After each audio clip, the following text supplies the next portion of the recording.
What's up, everybody? Welcome back to the New York Sports Take, episode number 33. We got Drew Nadler in the house, as he usually is, one of the great co-hosts of the podcast, and a very special guest that we have here with us on the feed today. And as I'm about to announce you, I probably should have asked you your last name before I hit the record button, but that's okay. We're improvising today. So it's Nate from Philly, man. Nate, introduce yourself to us, and so Yes, happy to have so you on the podcast. it is Nate Hart. Yes, I'm not from Philly though. I'm a big Eagles fan. I'm actually from New Jersey, so I'm in the tri-state. I'm here rooting on the Knicks right now. NBA playoffs is a big time. I have a page called Double Up Sports Entertainment if you guys want to catch me there. Also, I'm known as Vacay Nate 26 if you guys want to catch me there. I try to report live as much as possible. I actually was just at the 76ers and Knicks game for game 4. So I was there, boots on the ground as they completed the sweep.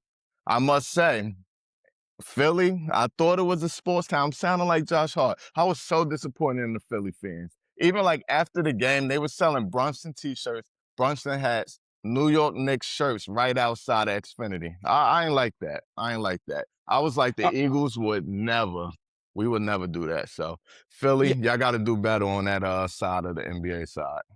yeah. Let's start there because, listen, unlike you, I was not boots on the ground. I was watching here from my home on Long Island. Beginning of the series, I was at school in Dayton, but there are so many people in the media that were at that series, broadcasters, people covering it, people like you that have never quite seen anything like that. I literally saw one of the Knicks beat writers, Fred Katz, put out on The Athletic that it was louder in that building for Game 4 in Philly than it was in MSG. And we all know that MSG can be one of the most raucous environments in sports. It's always rocking. They sell out every game. We all know that, especially come playoff time, the noise levels there are off the charts.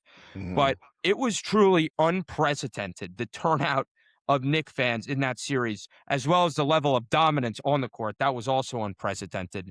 Knicks now the first team actually in NBA history to advance past the first round 4 years in a row. Now they're going back to back Eastern Conference Finals, either against Cleveland or Detroit. We could get into that a little bit. Crazy game last night from Detroit. Now Cleveland wins 3 in a row. But like you are okay, so you're a Sixers fan, right? You're all Philly fandom. Nope, I'm not all Philly fandom. All right, I'm gonna break it Okay. down to you. Yeah. Eagles, I've been down with the Eagles basically my whole life. So growing up, I used to watch Donovan McNabb and those guys, Jeremiah Trotter, Brian Westbrook, all those guys. Fell in love with the Eagles, been with the Eagles since. Basketball, I'm a LeBron James guy. So I don't know if you want to call me what you want. If I'm a team hopper, one year I'm in Cleveland, the next year I'm in Miami, the next year I'm back in Cleveland, next year I'm in the Lakers. But as far as basketball, I love LeBron James. I don't take the fandom as serious. I don't know if that's something I should say about it, but the Knicks are doing good. I'm here in New Jersey, so why not cover the Knicks as much as possible? So 90% of the crowd, I would say, Sunday was Knicks fans. It was the first time I brought my kids to a basketball game. They thought they went to a home Knicks game. My kids are Knicks Right. fans. They had the hats on. They was cheering with the Knicks team. It was crazy. I never seen anything like it, honestly. Yeah, it was truly unbelievable. By the end of and you would think, down 3-0 for the Philly for I almost said the Phillies, for the Sixers, Mother's Day, there is a certain level of just deflatedness that you could feel throughout that fan base. I mean, no team actually in NBA history has ever come back down from 3-0. And the way Mhm. that the Knicks just rolled over them the first 3 games, I mean, game 2 was really the only competitive game. Everybody knew that the Sixers weren't going to win that series. So you already knew going into Sunday it was going to be Nick heavy, but it wasn't just towards the end of the game in the fourth quarter when all the starters were out that you were hearing those "Let's go Knicks" chants break out. I mean, Nate, it was start to all 48 minutes of this game. I mean, I watched the game on time. It felt like a Nick home game just with the Mhm. Mhm. 76ers logo at Mhm. midcourt. So that was awesome. I love getting the perspective from you as somebody that was there. Knick fans travel well. It's funny. A lot of the reporters after the game too were asking players and Mike Brown, like specifically with Mike Brown, when when you took this job, were you aware of just how crazy and passionate Knicks fans are or whatever? And he's like, well, played them twice a year. I knew that they were unbelievable fans, and you see the videos of them partying outside of MSG after wins and whatnot, but I never could have anticipated that they travel this well, and they really do. Knick fans are one of a kind, so Yeah, check on especially that. with it only being an hour and a half drive. That was a quick drive for the Knicks fans. They got down there, got the job done, and got out of there. Right. Yeah. No, absolutely. An hour and a half away from New York City, parts of Jersey. I mean, you could be a Mm-mm. Knick fan, you're an hour away or less. So, right down the turnpike, man. That's all it takes. So, let's get into the series a little bit. You're a LeBron guy, so I respect that. We won't we won't talk about his unceremonious ending to that last series there, swept away by the Thunder and Hmm. what potentially could be his last game. But the Knicks were seriously. I've heard perspectives on people who got to watch the Knicks in those '90s teams with Patrick, with Spreewell. They saw Carmelo Anthony. I mean, really, if you're a Knick fan, 30, 40 years old, the best version you've seen before this was with Patrick and John Starks and those teams. This team's starting five, this team's rotation is just simply better. It's the best version of the Knicks since Walt Puma Clyde Frazier was taking the court in the early '70s since the 1973 championship. Plain and simple. This is the best team since then. What they've done over this 7-game stretch since game 4 of the Atlanta series. They lost those 2 games back to back by 1 point each. So they definitely should have won game 2 of Atlanta, but throw that out the window. Since game 4 of that Atlanta series, all the way through these 7 games, their average margin of victory is right up as close to 20, 20, 20, which is unreal. So they're routinely blowing out teams without question. And we're talking about one game was a 6-point game, too. So if you take that Hmm. away, it would probably be like 25. They're shooting 51% in the playoffs. That's best in the NBA. The Thunder are right around there. They're 50%. And the 3-point shooting, particularly, you look at game 4, you were in the building, Nate. You could talk about this. It felt like they weren't missing, right? I mean, I think they started 11 out of 12 from Oh three my in the God. first It quarter. was crazy. It was crazy. Every time a shot went up, it went in. Deuce McBride went absolutely nuclear. So every time Deuce went up for a jumper, all you heard was Deuce. Oh my God. Jalen Brunson got involved. Cat got involved. It was good to see. I noticed after when they played the Hawks, after they was down 2-1 in the series, they have Cat playing a lot more of the point forward position. So his assist number has been a lot higher. He's able to see the court, kind of like the way Draymond Green or LeBron James would see. Kind of like he just at the top of the key, everyone cuts, down screens, catch the open man, and all you got to do is hit the shot. So it seemed like they've been following the formula that been working for them this past couple series. Yeah, Nate, you say that. It's like during the broadcast on game 4, they're talking how Carl Anthony Towns, he's now at the top of the key and he's one-on-one and like he can see everything. And now he's playing more of like a quarterback role and he went nuclear with his assists. The rebounds are there and the scoring is whatever, but the guy is creating plays and I think they look more fluid when Cat is running on that point forward position where you can facilitate and almost be like a quarterback and distribute the basketball. They look more fluid to me with him up there.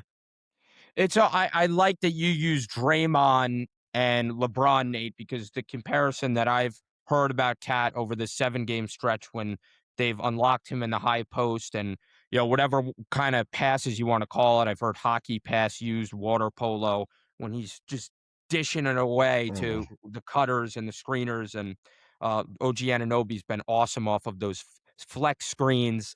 But I've heard Jokic a lot. Like Jokic Mm. looks Okay. to pass first, score second. We all know that Carl Anthony Towns, as soon as he came over to the Knicks, the trademark on him was best 3-point shooting big man of all time. So we know he has that in him. I actually would like to see him be a little bit more aggressive with the shots to even elevate him more. But man, this is something that we haven't seen from him in a Knick uniform where he wants to be a distributor first, as you guys have hit on. He wants to find OG Anunoby, who's been a huge beneficiary of the Towns passing, getting to the lane, or whoever it may be. I mean, Deuce McBride last Mhm. game was unbelievable. And that goes to show a lot about his character coming off the bench. OG obviously he should be fine by next game, and he comes in, and we haven't really seen Deuce shoot at that level since his sports hernia. So that was awesome to see. And you just hope that, it's funny to me too, because like I want to ask you guys this question. I know you probably haven't watched the Knicks as closely as I have throughout the regular season, but I've just been thinking about it.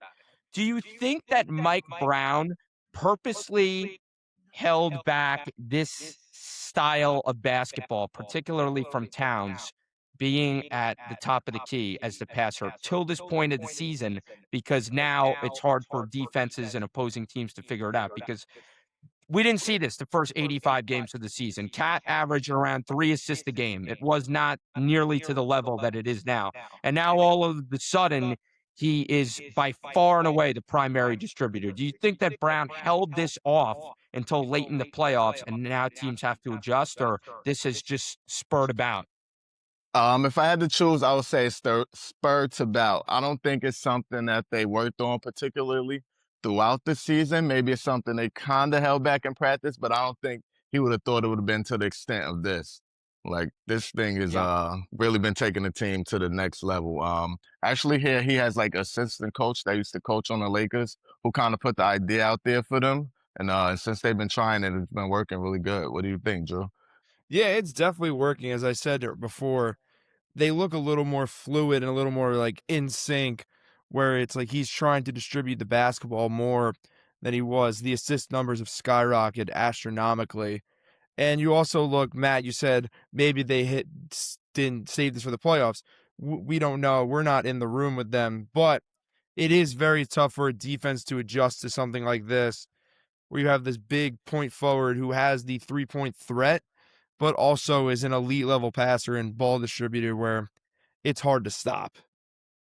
Yeah, I'm with you. And we could sit on here for probably another 30 minutes and go over all the other guys that stepped up. Jalen Mhm. Brunson playing off ball has been tremendous, averaging just about 30 points per game throughout this playoff. Mike Brown, the coaching adjustments, whether he held them back or not, he has coached this team excellently. Both sides of the ball, they're playing like a top five team, net rating, defense, offense, all of that and more. But I want to turn the page. Last night, I was watching a really good show on Apple TV, but then I was like, you know what? Cleveland and Detroit are playing right now. This is important. This is the Knicks' Mhm. next opponent. It's a 2-2 series. So I asked Siri, what's the score? It's a tie game with about 6 or 7 minutes to go. And I'm like, all right, I dropped the show. I watched the rest of this game, and it was spectacular. What a finish. By the time I turn it on, Detroit goes on the run a little bit. They start pulling away. At one point in the fourth quarter, they're up 15 points. With 2.5 minutes to go, they're up 9 points.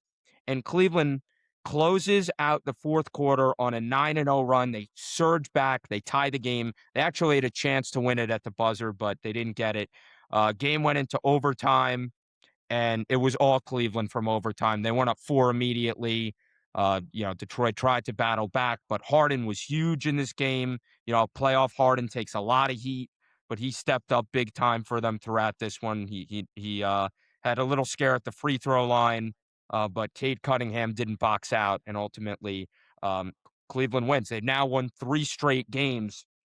I've maintained this entire time from a Knick fan perspective that I rather see the Cavaliers than Detroit, just because of the fits that Detroit gives us. They absolutely smoked us all 3 times that we've seen them in the regular season. But looking at Cleveland right now on paper, the talent that they have, and now that they've unlocked something in the veteran James Harden, it does sort of make you go back and forth a little bit and think, who would you rather see? This is a team that's, cohesion on the fly for Cleveland, right? They didn't get hard until the trade deadline, plugging and playing guys, seeing how they want to play. They're a transition team.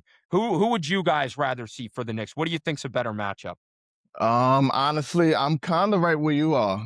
At first I thought Detroit would be a tougher matchup, but I'm starting to lean Cleveland. I think the big guys that they got could give the Knicks some trouble. Evan Mobley, he's no slouch. He's pretty good. He's a big guy, long guy. He's good defensively, along with Jared Allen. I think that can kind of give the Knicks problems because we talk about Cat with the whole point forward thing, but those guys are long and athletic, so maybe they may be able to try to lock him down a little bit. I think he's gonna have to score a little bit more.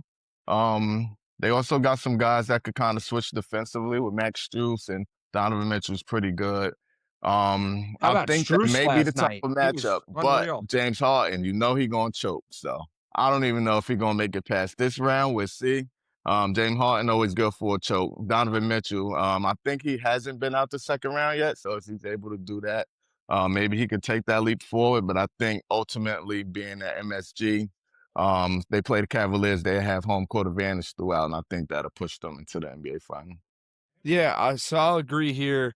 You look at this with like Cleveland, it's like on paper they will match up better with the Knicks. As you brought up Mobley with this cat point forward, Mobley, who is a long, lengthy center out there with them, it might give Cat fits. Then you got Harden, Strus, Mitchell, and it's just like these guys, they match up really, really well. Then you look at Detroit, they kicked the Knicks' ass all year. And it's like if the Pistons somehow advance, and Nate, you bring it up, the home court advantage, they'd play the first two games in Detroit, which is going to be a madhouse because they've been so poverty for so long. Where I think, and you look at this as a realist and as a New York fan, you'd rather play Cleveland, one, because the Knicks match up better and they play better against them, and two, you will have those first two games in a madhouse, Madison Square Garden, where the Knicks are borderline unstoppable at home during the postseason. Yeah, Knicks were the best team in the regular season at home this year. They've been phenomenal in the postseason. Excuse me, regular season best record. They've been great in the postseason as well. My whole thought process with it is it's easy to play devil's advocate now with the way Cleveland's playing, but I'd still rather see Cleveland than Detroit because it Mm, makes me think back to last series when a lot of people were saying, oh, I'd rather the Knicks play Boston. And I'm not saying the Knicks wouldn't have beat Boston. They probably would have beat them. The sink was shipping over there at the wrong time for the Celtics, but it's clear that Philly was the better matchup for the Knicks. We absolutely demolished them in 4 games. And the reason I wanted to play the Sixers was because they were just the less talented team. They weren't as good. They didn't have as much playoff experience. And the Knicks were just a better team on paper. It's the same thing with these two teams in Detroit and Cleveland. Cleveland is not as good of a basketball team. Detroit has big men that have given Karl Anthony Towns problems all year. He's afraid to attack on them. They have the best player out of these two teams in Cade Cunningham, and the role players are decent. Cleveland, the Knicks took care of them on Christmas Day this year. I know it's a different team than a few years ago, but the Knicks beat them in the first round a few years ago, as well as they did Detroit, so I'll give you that. But overall, I just think that Cleveland's the weaker link, so I'd rather see them. But we'll see what happens. I feel good either way, but we'll see, man. I mean, I'm definitely pumped up for this, and depending on how the rest of the series shakes out, we will either have game 1 of the Eastern Conference Finals on Sunday or Tuesday. So if Cleveland closes this thing out tomorrow, it's Cleveland on Sunday. And if this thing goes 7 and Detroit wins in Cleveland, then no matter who wins game 7, game 1 of the ECF will be Tuesday. So it's been a long way off, but we got baseball and other crap going on. So yeah. exactly. Anything else before we move to the NFL schedule that you guys want to chime in on with that? NBA, nah, that's pretty much it. That's it for Do me. you Thank have you, man. any okay, just hit me yes or no. You're a LeBron. There's a lot of people like you out there that don't really have a allegiance to a particular team, but they're LeBron people. Do you think that this is it? I don't see it for me, and I want you to chime in here. Mhm. I don't see LeBron retiring without all of us knowing that he's going. I feel like he's going to have like a Derek Jeter season, like a farewell tour where he's going to go to every arena. Everybody is going to know that's his last year. LeBron's a diva. There's no way he just walk out like this. LeBron gotta have a Yeah. farewell tour. Oh, LeBron yeah, gonna of sell out course. every stadium in the NBA. He gonna try to play all 82 games, and he gonna make sure everybody see him on the way out the door. I definitely gonna have to make a trip. I don't know if it'll be in LA. Something telling me he's going back to LA. I'm not ruling out Cleveland. And as far as the Knicks, I don't see him coming to the Knicks. Yeah, Oh Nate, it's funny gosh, you no say way. that. He's not coming to mess up the mojo we have now. Yeah, Nate, Nah. it's funny you bring that up. It's like another big question circulating on social media is, will LeBron James play for the Lakers next year? And it's like, if not, where will he go? If he leaves the Lakers, he's going back to Cleveland. He's going to retire with his hometown team. Yeah. There's nowhere else to I go for him. Oh, I mean, he can go back to Miami. He Yeah. could. That would be something else. That would be. Good word that you used to describe him, Nate. Even as a LeBron lover, he's a diva, and that would be the biggest diva bitch move of all time to go back to Miami. I didn't like that move in the first place. I know he got Yeah. some rings there, but that would be tomfoolery. Ugh. Okay. All right. Let's move on. Let's do a little NFL schedule before we wrap here. Okay. Eagles, I want to get into it with you guys. You guys probably have a lot to say about this. The NFL is daddy. They do whatever they want. They rule supreme in the sports world. So there's no other sport that could get away with just giving you little crumbs of their schedule here and there and say, oh, well, we have this game on this date and then this game on that date. And the fans are actually clamored to it, following it, refreshing their Twitter screens, trying to see. But the NFL can do it because people love consuming football. And that's what we do as football fans. We are just prisoners to the sport. So we don't have the full schedule. I guess the full schedule is going to be released tonight. Yeah, 8 p.m. They 8 released. p.m. 8 p.m. We'll finally have everything. But we know, as far as what's relevant to this podcast, that the Giants and the Cowboys are going to be opening it up. I think they're opening up the season Thursday Night Football on Prime. Sunday. The Jets will play Robert Saleh and the Tennessee Titans week 1. Just don't know where that game. I think it's in Tennessee, so that's an important game for Aaron Glenn. And then the Eagles. Who did the Eagles open with? I know they have. We got the Commanders. I think I seen the Commanders as of an hour ago, if I'm not mistaken, at home against the Commanders. Free I win. seen it on one of the Instagram Twitter, on one of the Eagles Twitter pages. So free win. We take it with a grain of salt, but I think they said they're gonna open up against the Commanders. That's a free win. Okay. All right. Good to know. All right. So let me ask you guys this. Just based off of, I know it's hard to really formulate. We can't look at the schedule and go WL and like break it down yet. Unfortunate timing here with the podcast. We can't do that. But just based off of the opponents that you guys have, obviously you're going to be playing each team in the NFC East twice. But based off of what we know about the schedule now and everything, like, where do you see this regular season going for Philly? Last year, there was some ups and downs for you guys in the regular season. I'm trying to remember, what was the really like game you guys lost that you shouldn't? Do you lose to the Browns? Or there was a couple of trips there where it was like, gosh. Yeah, but I overall, the Giants at MetLife. Giants at MetLife. Yeah. That was you guys gave the Giants their first win of the year. Yep. That was actually BTA a little bit too. I was there. I was in the And then building. I think it was followed by a Broncos loss, right? No, the Broncos loss was the week before.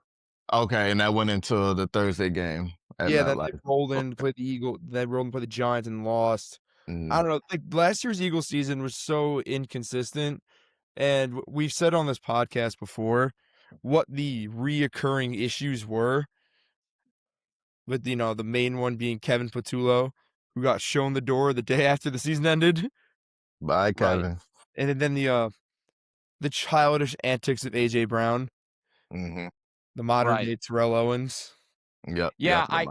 So what's the deal?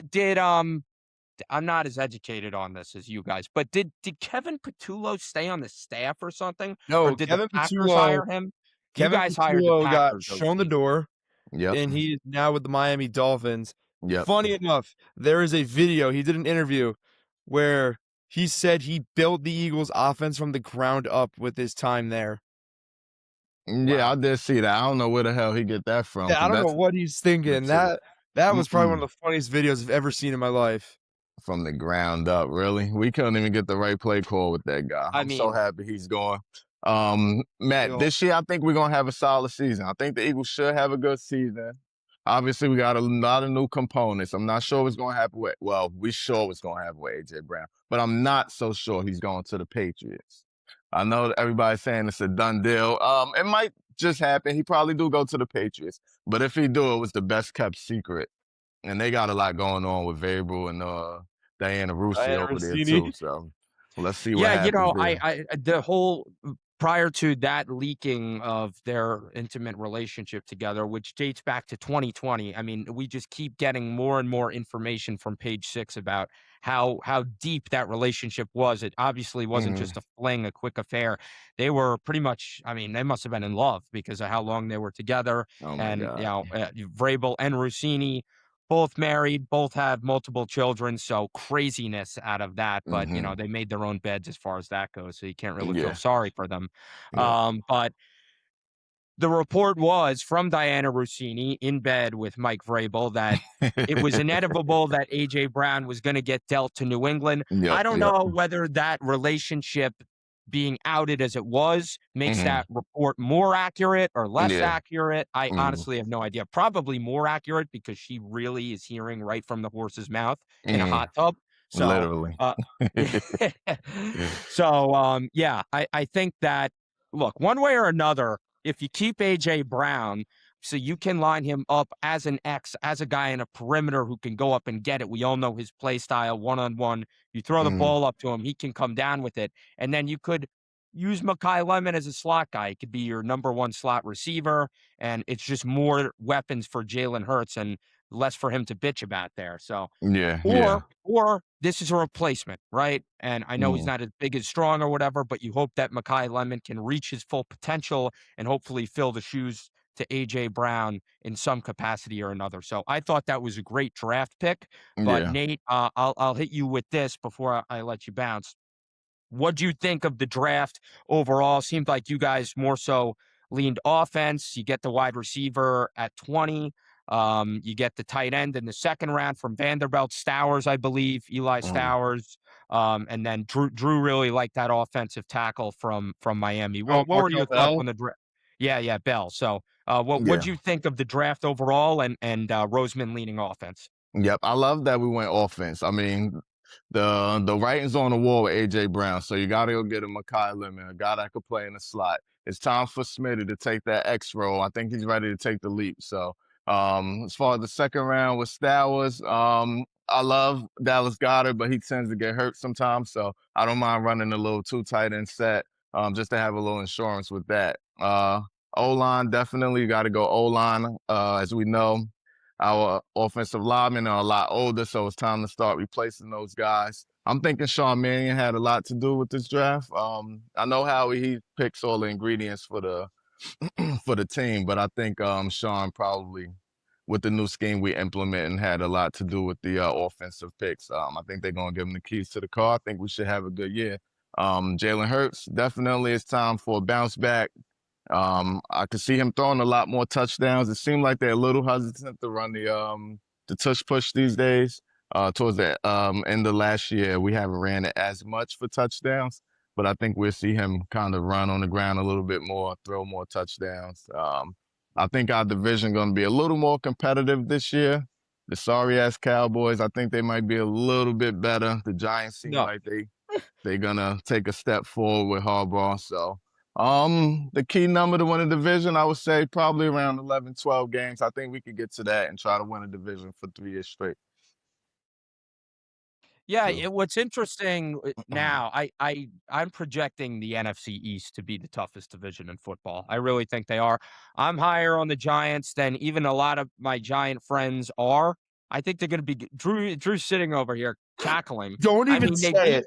it. Matt, don't even say that they're gonna win 10 games this year. I very much could see them They're winning not 10 gonna games. win 10 games. 10? I don't know I about think that's 10. high. I think that's high end for them.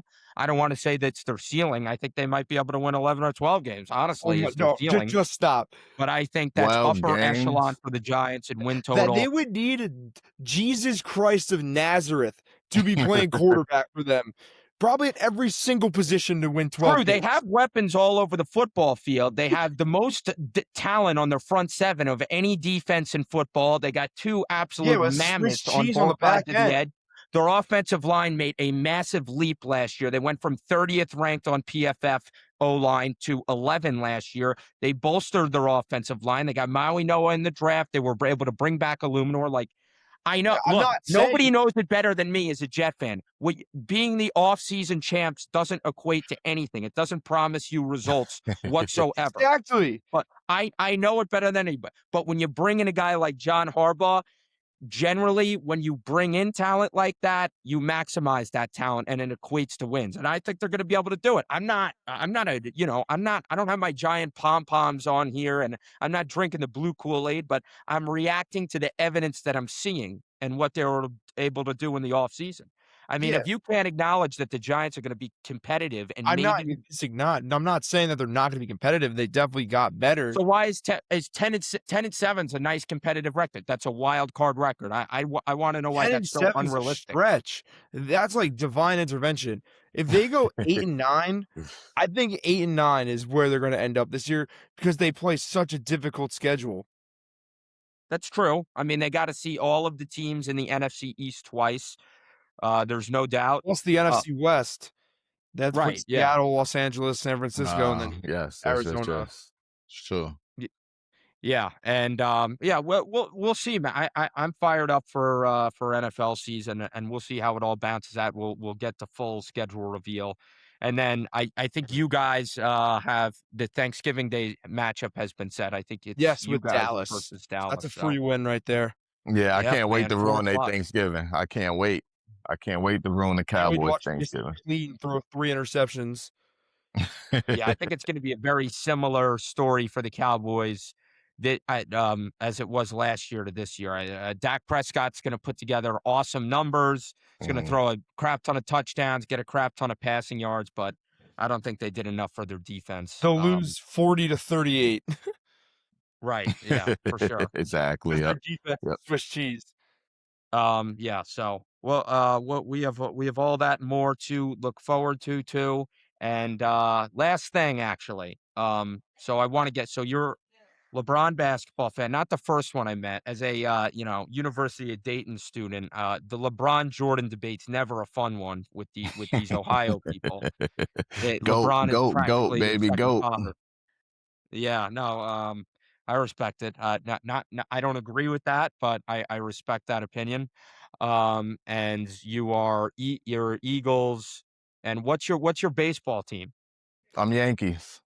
Okay. All right. Yeah, So I'm you're Yankees. really Yeah. Yeah. You're really just an Eagles fan. New Yeah, Jersey, exactly. New York. Okay. Yeah, We I got the gotcha. best team on earth. Why not? Yeah, you know it. Yankees have been sliding a little bit. Subway Mhm. Subway Series coming up, so That's looking why forward. tomfoolery. Yeah, man. Yeah, 5 out of 6, tough road trip, and the Mets are actually trending right for the first time this year. So Oh my we'll God, see. such a horrendous start for the Mets. They got a deep hole to climb out of. Let's see. Let's see if the highest payroll can get it done. Yeah.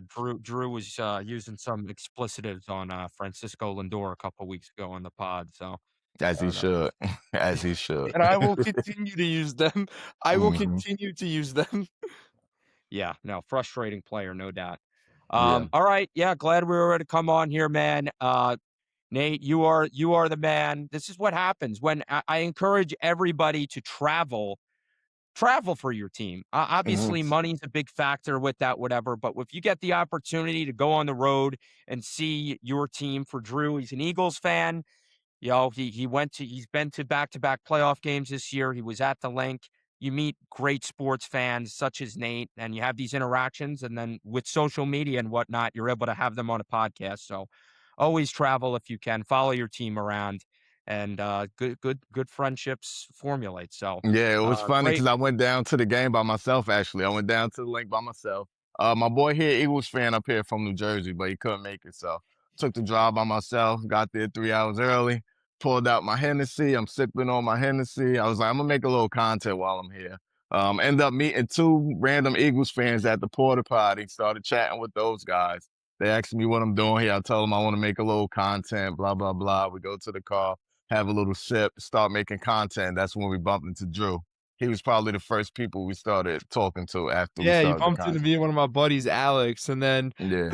and like our little posse just like went across the tailgates Yep. interviewing people. It was Yep. a great time. It was great. Yeah, Sports yeah. brings everybody together. Yeah. Yep, yep. So we kind of kept in contact a little bit, me and Drew. So and that brought us to this moment here. So For let's everybody see. in the audience, go. What's your at one more time so they could follow your page? At Vacay Nate _26. I hope that's the right thing. Once you start typing in Vacay Nate, you'll see me there with my son throwing up a little peace sign. And then I'll on the send you his sports side of socials. it. Hmm? Matt, I'll text you his socials. Great. Gotcha. Okay. Okay. Cool. We'll And then I we'll, we'll have like get a little sports page also, double up _sports media. I'll send you both of Double these, up Matt. sports media. So it was nice awesome, to man. tap Yeah. in with you guys, man. I appreciate the opportunity. Of Maybe y'all could course. have me on sometimes here and there, Yeah. whenever you get a chance to. And Probably when the NFL appreciate it. starts to ramp up, we'll definitely get you back on. Yeah, yeah. And Drew, I'm pretty sure I'll bump into you at the Eagles game. I was Yeah, at the Eagles probably. I'll Giants probably be back also, again this so year. yeah, we'll catch you. I'll Me be and down at the link a few me and times. two of my buddies were eyeing up going to the Seahawks game. That's a good game. Okay. Because one of my friends is a Seahawks fan, and Okay. he's Yeah. like, "Yeah, like when we're done recording, I'm gonna tell you what he said." Mm. Okay, all right, that's All fine. right. And Yeah. I So most likely I at that came down point, for training camp we'll last wrap year. up here. Thank you everybody for tuning in. Yeah, same. I'll be down for training camp. I don't know when though.